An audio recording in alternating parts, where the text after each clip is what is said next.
ओम शांति।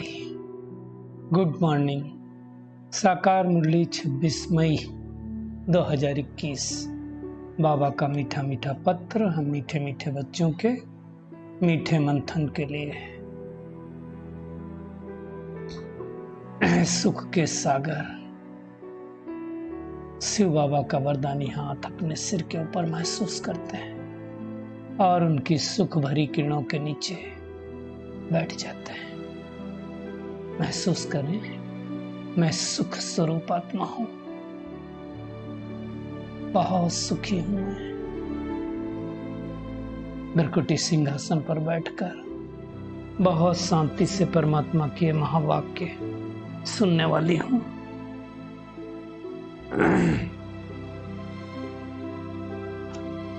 आज बाबा ने कहा,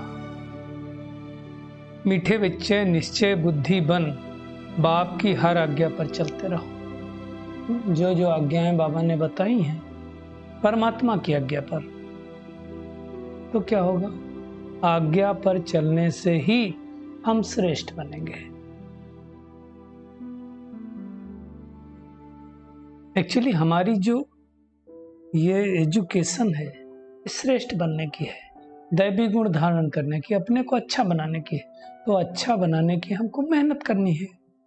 आज का प्रश्न है, किन बच्चों को सच्चा सच्चा खुदाई खिदमतगार कहेंगे? किन बच्चों को कहेंगे?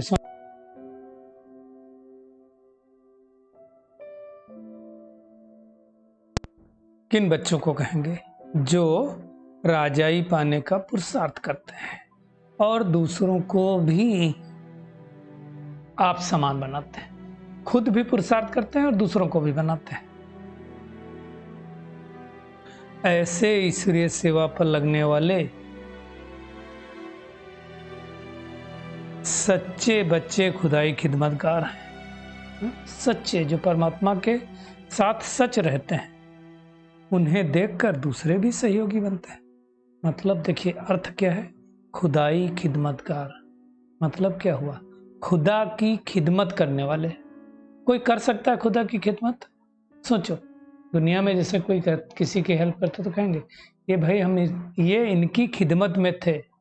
तो खुदाई खिदमतगार बनना मतलब खुदा की खिदमत करना। क्या है खुदा की खिदमत? खुदा खुद इस सृष्टि पर आकर के इस कलयुगी सृष्टि को सतयुगी सृष्टि में बदल रहा है, इस दुख धाम को सुख धाम में बदल रहा है। तो खिदमत करना मतलब उसके बताए गए रास्ते पर चलना।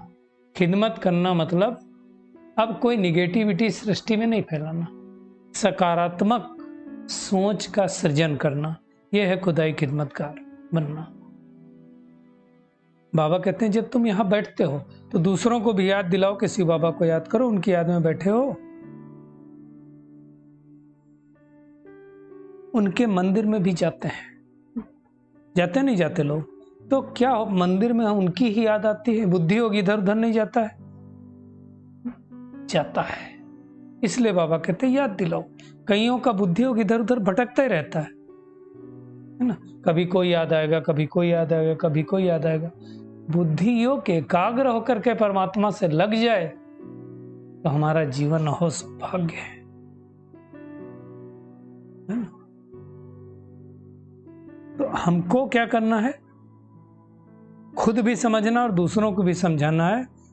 कि क्या समझाना है? कि अपने रचयिता बाप को याद करो, उससे वर्षा मिलना है। दुनिया में तो भाई बहन बोलते हैं, भाइयों बहनों सुनो। बाबा क्या कहते हैं? आत्माओं को सुनाते हैं। तो मुख्य बात क्या है? वो हमारा रूहानी पिता है, हम उसके रूहानी बच्चे हैं। प्रजापिता जिस्मानी बाप है, लेकिन रूहानी बाप शिव बाबा है ना? दुनिया में जैसे कोई देवता या कृष्ण के आगे बैठते हैं, माला फेरते हैं, तो क्या होता है? बाबा कहते हैं बुद्धि कितनी इधर उधर भटकती है। अब हमको ज्ञान मार्ग में चलने के बाद ऐसी बुद्धि भटकनी नहीं है, नहीं तो फिर भक्ति और ज्ञान में फर्क क्या रहा, है ना? तो बुद्धि को एकाग्र करके याद करना, अपने मन को समझा देना, हे मेरे मन, हे मेरी बुद्धि, अगले 30 मिनट 40 मिनट 1 घंटा जो भी लक्ष्य हो, भटकना नहीं तुमको। देवताएं कौन है? कैसे उनको राजाई मिली, ये दुनिया में किसी को पता थोड़ी।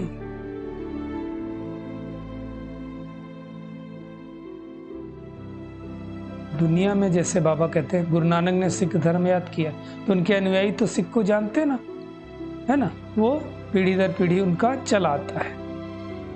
अब उनको थोड़ी मालूम कि परमात्मा कौन है, वो अभी कहाँ है, वो ये सब थोड़ी पता है ना। कृष्ण को मानने वाले होंगे तो कृष्ण को ही चारों तरफ देखेंगे, राधे को मानने वाले होंगे तो राधे को चारों ओर देखेंगे।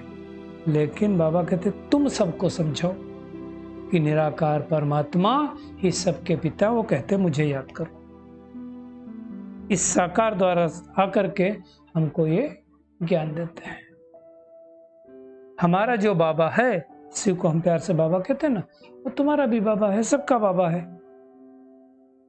शिव बाबा ज्ञान का सागर, शांति का सागर है, बेहद का बाप है, तो उनको तो शरीर चाहिए ना सुनाने के लिए। तो ब्रह्मा तन में आकर के सुनाते हैं और एक सत्य धर्म की स्थापना करते हैं, है ना। ये सारी बातें किसको बाबा समझाता है? हम बच्चों को समझाता, दूसरे किसी को थोड़ी समझाएगा। बाबा कहते हैं अब तुम बच्चे समझते हो कि हम देवताओं जैसा बन रहे हैं। चेक करें हम देवताओं जैसा बन रहे हैं कि नहीं, हमारे अंदर दैवी गुण आ रहे हैं कि नहीं आ रहे। सूरत भले मनुष्यों की है, सीरत अब देवी गुणों जैसी, देवताओं जैसी बनानी है। इस समझने की बात है। जन्म जन्मांतर आज तक हम देवी देवताओं की महिमा गाते हैं। अब श्रीमत पर चलकर हमको उनके जैसा बनना है। उनके जैसा बनने के लिए तो पढ़ाई है। अब बाबा कहते सब तो पूरी श्रीमत पर चलेंगे नहीं, नंबरवार चलेंगे। राजाई है, राजाई में प्रजा भी चाहिए, नौकर चाकर चाहिए, चंडाल भी चाहिए। बाबा कहते हैं लास्ट में साक्षात्कार होगा, कौन चंडाल बनने वाला है? चंडाल किसको कहा जाता है? जो बॉडी को शिफ्ट करता है। बाबा कहते हैं उनकी भी फैमिली वहां होगी, परंतु वहां दुख नहीं होगा किसी को। तो ऐसे हमको श्रेष्ठ कर्म करना है कि हमको वो क्यों बनना है, अच्छा बनने का पुरुषार्थ करना है। बाबा कहते हैं तुम पूछ सकते हो, अपने आप से भी पूछ सकते हो कि क्या बनेंगे। तुमको बैरिस्टर बनना पसंद है कि देवी देवता बनना पसंद? कोई कॉलेज है दुनिया में जहाँ देवी देवता बनने की पढ़ाई होती हो? यही एक कॉलेज है। तो बुद्धि में रहना चाहिए कि हम भविष्य के लिए पुरुषार्थ कर ऊंच पद पाने वाले हैं, है ना। बाबा कहते हैं तब तुम श्रेष्ठ राजाई पद पाएंगे और दूसरों को आप समान बनाएंगे तो फिर कहा जाएगा खुदाई खिदमतगार। भगवान का परिचय देना ये खुदा की खिदमत करना है। बाबा कहते हैं कोई करेगा तो छिपा नहीं रह सकता है, आगे चलकर सबको मालूम पड़ जाएगा कौन क्या बनने वाला। इसको ज्ञान का प्रकाश कहा जाता है। रोशनी मिल गई ना, ज्ञान का तीसरा नेत्र मिल गया ना। बाबा कहते हैं फिर विनाश की भी नूंद है। पहले क्या होता था, तलवार से लड़ते थे, फिर बंदूक से लड़ते थे, फिर बम से लड़ने लगे। बाबा कहते हैं एक हिरोशिमा पर बम गिराया तो कितना नुकसान हुआ, अभी तो ऐसे कितने बार बम से तो कितना बड़ा नुकसान हो जाएगा। फिर भारतवर्ष में विनाश प्रकृति के 5 तत्वों से भी गाया हुआ है। तो अर्थक्वेक होगी, कुदरती आपदाएं होंगी। बाबा कहते हैं इसको कोई रोक नहीं सकता है क्योंकि विनाश होना है ना। अकाल पड़ेगा, पानी नहीं मिलेगा, ये सब बातें बाबा पहले से बता देते हैं। हवा पानी सबकी किल्लत होने वाली है ना। तो हमको क्या करना, अभी से अपने अंदर शक्ति जमा करनी है। बाबा कहते हैं कल्प पहले भी ऐसे हुआ था, फिर से होगा। क्राइस्ट से 3000 पहले पैराडाइज था, अब फिर से वो पैराडाइज भगवान स्थापित कर रहा है। तो बाबा बार बार कहते हैं, चेतावनी दे रहे हैं, हिदायत दे रहे हैं कि बच्चों अब जल्दी जल्दी पुरुषार्थ करो, समय नहीं है। याद करके आत्मा को पावन बनाओ, नहीं तो सजाएं खा करके फिर अपने धर्म में जाएंगे और ज़्यादा सजाएं खाएंगे तो ज़्यादा प्रॉब्लम होगी। तो वो नहीं करना है हमको, है ना। तो बाबा समझाते हैं कि माँ में कम याद करो और संग तोड़, एक बाप से संग जोड़ना। मुख्य बात ये है ना। सत्यनारायण की कथा भी हम बच्चे ही सुनते हैं, दूसरे धर्म वाले थोड़ी सुनेंगे, उनको तो कोई लेना देना ही नहीं। जो आदि सनातन देवी देवता धर्म वाले होंगे वही सुनेंगे और वही सुन करके अमर लोक में अमर पद पाएंगे। बाबा जो ये सुनाते हैं एक एक बात याद करने लायक है, धारण करने लायक है। बाबा कहते एक बात भी बुद्धि में बैठ जाए ना तो फिर कल्याण हो जाए। सुदर्शन चक्र भी फिर आते रहना, इसकी मेहनत करनी है।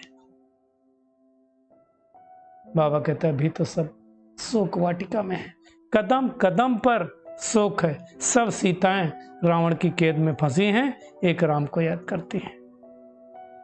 बाबा हमको शोक वाटिका से अशोक वाटिका अर्थात स्वर्ग में लेकर के जाते हैं, है ना। वहां कभी अकेले मृत्यु नहीं होती। तो हमको क्या करना है, उस बाबा को बड़े प्यार से याद करना है, दूसरों को भी याद दिलाना है। जैसा कर्म करेंगे वैसा हम फल पाएंगे। बाबा कहते हैं अंत समय में जो अभी पुरुषार्थ नहीं करेंगे बहुत पछताएंगे, बहुत घबराएंगे। कहेंगे बाबा ने तो बहुत सहज रास्ता बताया, हमने किया नहीं। तो अब हमको पछताना ना पड़े लास्ट में, इसलिए अभी से ही बाबा को याद करना है, औरों को भी याद करने का रास्ता बताया। जो जितना रास्ता दूसरों को बताएंगे, जितनों को बाबा के ज्ञान में लेकर के आएंगे, उसका उजूरा तो उनको मिलेगा, फल तो मिलेगा ना, उनको परसेंटेज तो मिलेगी ना। बाबा कहते हैं जो स्वर्गवासी थे नरकवासी बनने हैं, अब फिर से बाबा की श्रीमत वापस स्वर्गवासी बन रहे हैं। अनेक आत्माओं को बाबा का वर्षा देना ये बहुत बड़ी सेवा है। मोक्ष बाबा कहते किसी को नहीं मिलेगा, किसी का एक जन्म, किसी के 84 जन्म होंगे, जन्म तो होंगे ही होंगे। तो आज बाबा बार बार कह रहे हैं विनाश तो होना है, विनाश से पहले पुरुषार्थ करके संपूर्ण शक्तिशाली बन जाओ। फिर क्या होगा, सब आत्माएं निर्वाण धाम में चली जाएंगी और तुम निर्वाण धाम में जाकर के सतयुग में आ जाओगे। सर्विस पर लगे रहेंगे तो बहुतों का कल्याण होगा। बाबा कहते हैं अगर सारा परिवार ज्ञान में लग जाए तो बड़ा वंडर है ना। पूरा परिवार ज्ञान में चले तो बहुत खुशी की बात है। तो आज सारा दिन क्या करना है, एक तो निश्चय बुद्धि बन करके बाबा की हर आज्ञा को पालन करना है ना। और सच्चा सच्चा खुदाई खिदमतगार बनना है, मतलब दूसरों को भी आप समान बनाने की सेवा करनी है, खुदा का सहयोगी बनना है। पिछाड़ी की दर्दनाक सीन और दुखों से छूटने के लिए बाबा को याद करके अपने विकर्म नष्ट कर लेने हैं, है ना। सर्विस में बाबा का राइट हैंड बनना है। आत्मा के कल्याण हेतु सबको रास्ता बताना है। आज का बाबा का खूबसूरत वरदान, सदा मर्यादाओं की लकीर के अंदर रहने के केयर करने वाले मर्यादा पुरुषोत्तम हो। बाबा कहते जो बच्चे अपने आप को एक ही बाप अर्थात राम की सच्ची सीता समझकर सदा मर्यादाओं की लकीर के अंदर रहते हैं, अर्थात ये केयर करते हैं, वो केयरफुल सो चेयरफुल सता रहते हैं, है ना। जो केयरफुल होंगे वो चेयरफुल मतलब हर्षित रहेंगे। तो सवेरे से रात तक के लिए जो भी मर्यादाएं मिली हुई, चाहे अमृत बेला की हो, चाहे मुरली क्लास की हो, चाहे सात्विक भोजन करने की हो, चाहे नुमा शाम करने की हो, चाहे चाट देने की हो, उनकी स्पष्ट नॉलेज बुद्धि में रख स्वयं को सच्ची सीता समझकर मर्यादाओं की लकीर के अंदर रहो। तब कहेंगे मर्यादा पुरुषोत्तम। तो अपनी चेकिंग करना है, कोई भी मर्यादा का उल्लंघन मैं आत्मा तो नहीं करती हूँ। स्लोगन है सेवा की अति में नहीं जाओ, सेवा और स्वपुरुषार्थ का बैलेंस रखो। ऐसा ना हो कि हम सेवा में बिजी हो जाएं तो मैं आत्मा हूं ये भी भूल जाएं, योग करें ही ना। तो सेवा और बाबा क्या कहते हैं, स्वपुरुषार्थ का बैलेंस रखो। चलिए 1 मिनट के लिए शांति में बैठ जाते हैं, महसूस करें मैं पद्मा पदम भाग्यशाली आत्मा हूं, मुझे खुदाई खिदमतगार बनने का चांस परमात्मा ने दिया है। तो मुझे इस ज्ञान को न केवल स्वयं में धारण करना है, अपितु अनेक आत्माओं को एक ज्ञान सुना देना है। दूसरों को आप समान बनाने की सेवा करना है, बाबा का राइट हैंड बनना है। अब कोई गफलत नहीं करनी है, पुरुषार्थ कर स्वयं को संपूर्ण बनाने की मेहनत करनी है, क्योंकि समय बहुत नजदीक आ गया है। उस समय का सदुपयोग करना है। पिछाड़ी की दर्दनाक सीन को देखने के लिए स्वयं को पावरफुल बनाना है। राइट हैंड बन करके रहना है बाबा का, और हर समय मर्यादा की लकीर के अंदर रहना है। राम की सच्ची सच्ची सीता बन करके सवेरे से रात तक जो बाबा ने मर्यादाएं दी हैं, उन मर्यादाओं को फॉलो करना है, तब हम मर्यादा पुरुषोत्तम बन सकेंगे।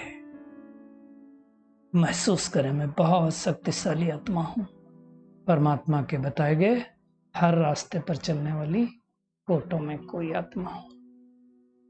शुक्रिया मीठे प्यारे बाप दादा, शुक्रिया आप सभी का इस मीठे मंथन के लिए। ओम शांति।